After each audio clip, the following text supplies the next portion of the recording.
Once again, it's me, Babe Sitorita, and welcome back to my channel!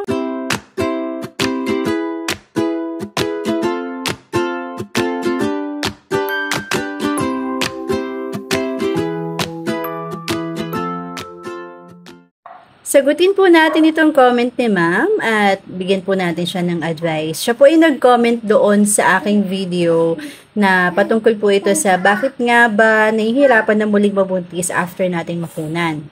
Again, it's me, Coach Babe Sitorita. Tumutulong po ako sa mga babaeng nahihirapang mabuntis, sira ang regla at may problema po sa matres. Kaya kung ganito rin po ang kondisyon nyo, nahihirapan po kayong magkaroon ng anak, panoorin nyo po ang video na ito.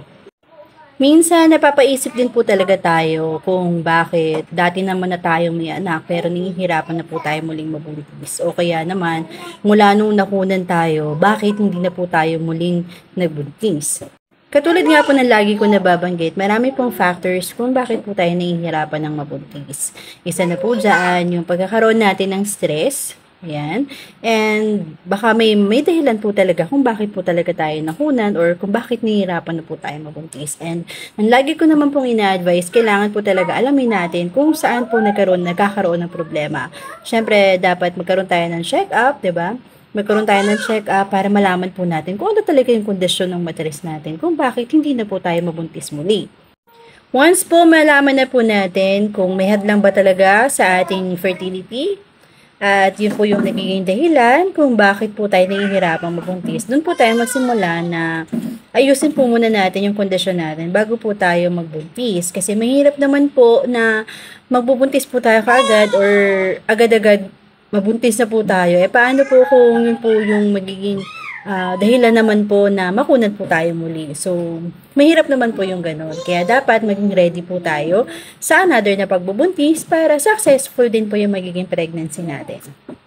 Maaari din po kasi na kaya nahihirapan tayo muli mabuntis na dahil may mga problema po yung matres natin. Isa na po dyan yung pagkakaroon natin ng PCOS, ng ovarian cyst, ayan, myoma, ayan. Kaya po, yun po yung nagiging dahilan kung bakit natatagalan po tayo muling mabuntis.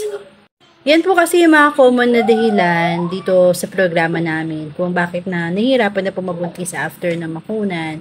Kalimitan po sa mga nagiging member namin po dito ay meron po silang mga problema na sa matres. Katulad po niyan, may PCOS sila, myoma, at ibang klase po ng bukol sa matres po nila. Kaya nung sumari po sila dito sa programa namin, may mga proseso po kami na itinuturo para matulungan po namin sila na makontrol po yung paglala ng kondisyon ng matres nila. And yung pong proseso din po na yun, ang tutulong din po sa kanila para mabuntis po silang muli. Kung sakali naman po na dumating sa point na wala tayong way or hindi tayo makahanap ng paraan para makapagpa-check up, wala naman pong problema doon.